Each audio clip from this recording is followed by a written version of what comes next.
नेतृत्व को जानकारी दी गई। एनडीए के सहयोगी दलों ने जानकारी दी है, तो मंत्री पद और विभाग को लेकर इसमें जानकारी साझा की गई है। बीजेपी नेतृत्व को बताई अपनी पसंद। ये बड़ी खबर आपको बता रहे हैं। जीती हुई सीट के हिसाब से अब मंत्री पद मिलेंगे, तो जातीय समीकरण साधने का भी इससे प्रयास होगा। सामाजिक प्रतिनिधित्व का भी ख्याल रखा जाएगा।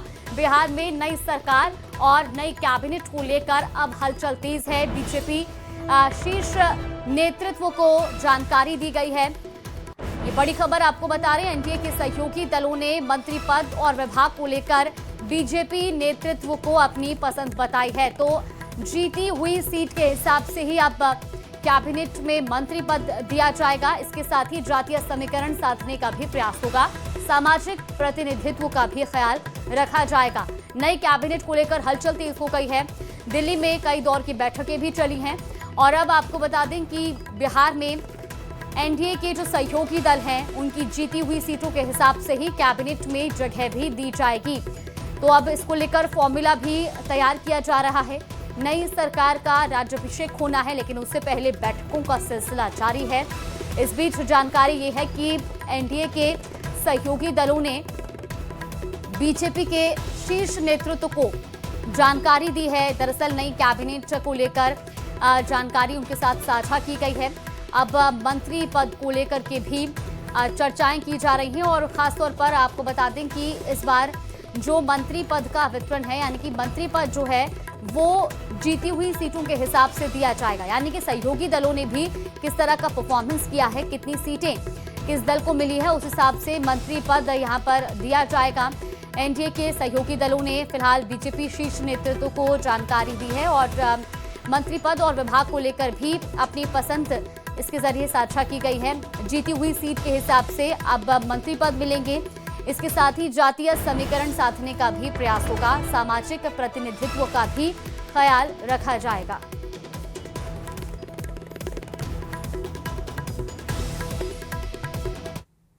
तो फिर छलका रोहिणी आचार्य का दर्द। रोहिणी ने फिर दोहराई चप्पल उठाने वाली बात।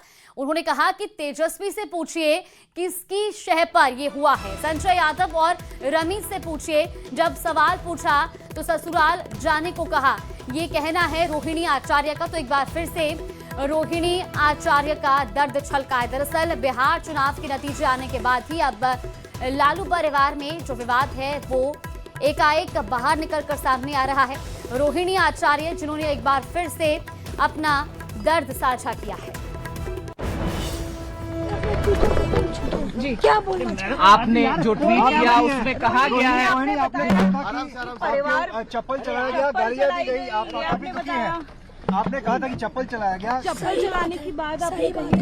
अब आप लोग जाकर के वहाँ इंक्वायरी कर लीजिए। सही बात है, रोहिणी जो बोलती है सच बोलती है और जिसको भी कंडेम करना आकर के सामने मेरे सामने बैठवाइए। रोहिणी किस बात पर ये खफा हुए, क्या हुआ कुछ बताएंगे? रोहिणी जी आराम से रोहिणी जी आराम से चलाया था। रोहिणी जी आप आराम से बात बर्ताव।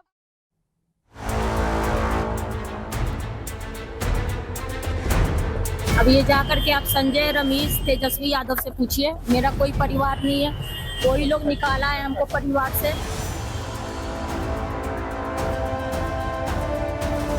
रोहिणी आचार्य ने परिवार में उनके साथ बदसलूकी को लेकर कई ट्वीट किए हैं।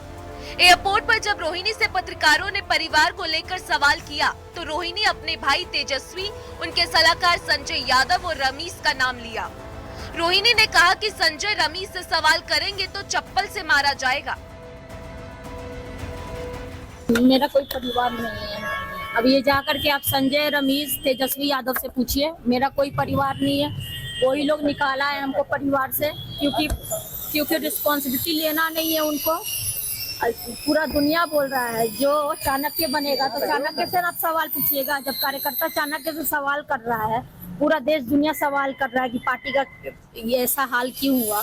अब जब संजय, रमीज इन लोग का नाम लीजिए तो आपको घर से निकाल दिया जाएगा, आपको बदनाम किया जाएगा, आपको गाली दिलवाया जाएगा, आपके ऊपर चप्पल उठा करके मारा जाएगा।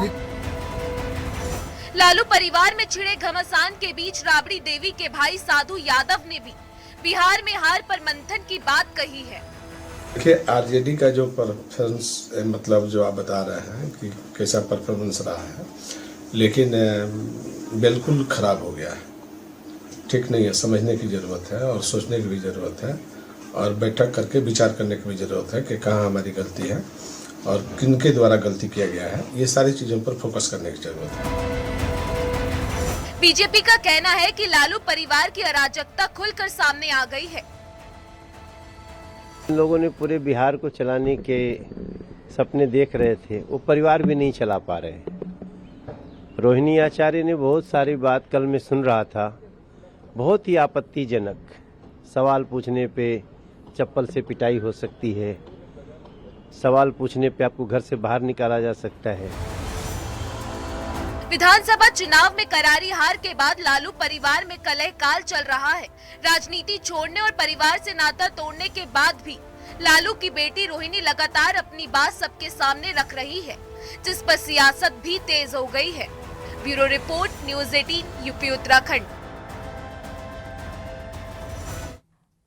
बिहार ही नहीं बल्कि उसके पड़ोसी राज्य पश्चिम बंगाल में भी बवाल मचा हुआ है। एक बार फिर राज्य सरकार और राजभवन के बीच टकराव की स्थिति पैदा हो गई है और ये टकराव बम और बंदूक तक पहुंच गया है। टीएमसी सांसद कल्याण बनर्जी और राज्यपाल के बीच हुए जुबानी वार पलटवार अब खुली जंग में बदल गए हैं।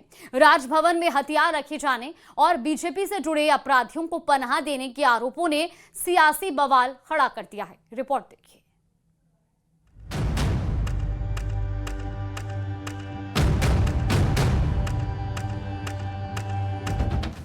राजभवन को लेकर टीएमसी सांसद और गवर्नर आमने सामने।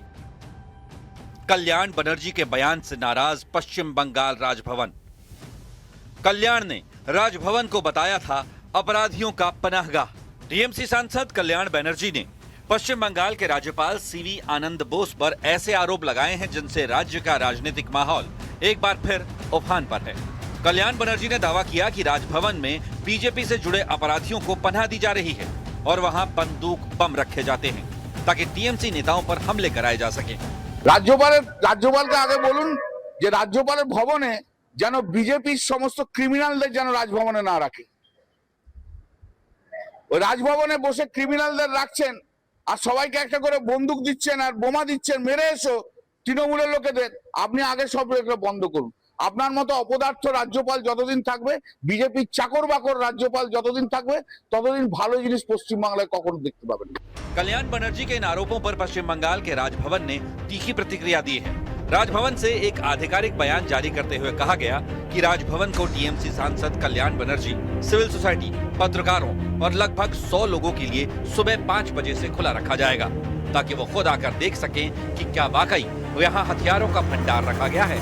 राजभवन ने ये भी कहा कि अगर आरोप झूठे निकले तो कल्याण बनर्जी को बिना शर्त माफी मांगनी चाहिए और उन्हें कानूनी कार्रवाई का सामना भी करना पड़ सकता है।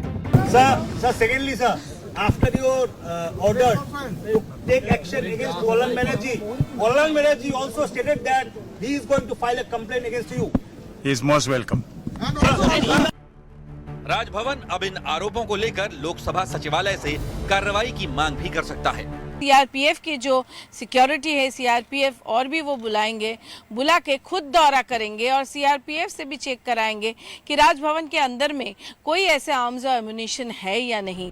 राज्यपाल कार्यालय ने ये भी कहा कि चूंकि राजभवन की सुरक्षा कोलकाता पुलिस के हाथ में है, इसलिए आरोपों की विश्वसनीयता पर बड़ा सवाल खड़ा होता है।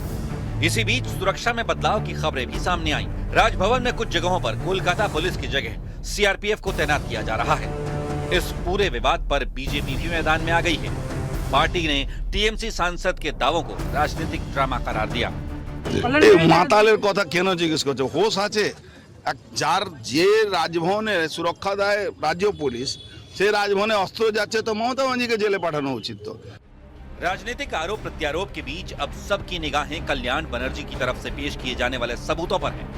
अगर वो अपने दावे सिद्ध नहीं कर पाए तो मामला कानूनी मोड़ भी ले सकता है।